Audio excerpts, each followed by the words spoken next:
Now to Israel, where the fuse was lit by the murders of 4 teenagers, 3 Israelis and 1 Palestinian. Then the violence exploded Friday across East Jerusalem as hundreds attended the funeral of an Arab teen. CCTV's Roee Ruttenberg reports.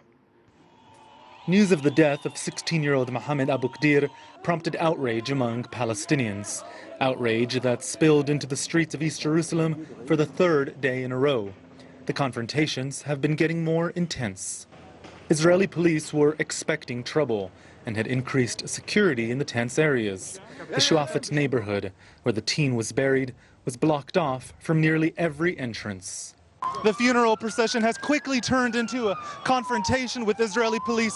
Just a few dozen meters behind me, we've already heard tear gas being fired and rubber bullets being used, and we've seen projectiles being thrown in that direction here. This is a reflection of some of the sentiment we heard here to rise up in protest against oppression.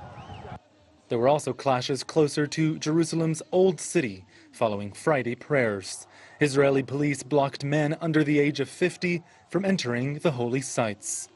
Meanwhile, more rockets fired from the Gaza Strip landed in southern Israel. The country's foreign minister, Avigdor Lieberman, toured the border town of Sderot, ruling out a possible ceasefire.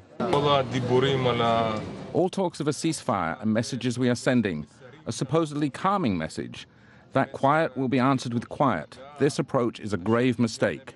They will not be quiet. Less than 10 kilometers away, hundreds of Palestinians gathered in Gaza's Jabalia refugee camp. They said they were protesting against Israeli threats and air raids on Gaza. Other countries, including Egypt and Turkey, are said to be mediating between the two sides. But for now, the violence continues. Roee Ruttenberg, CCTV, East Jerusalem.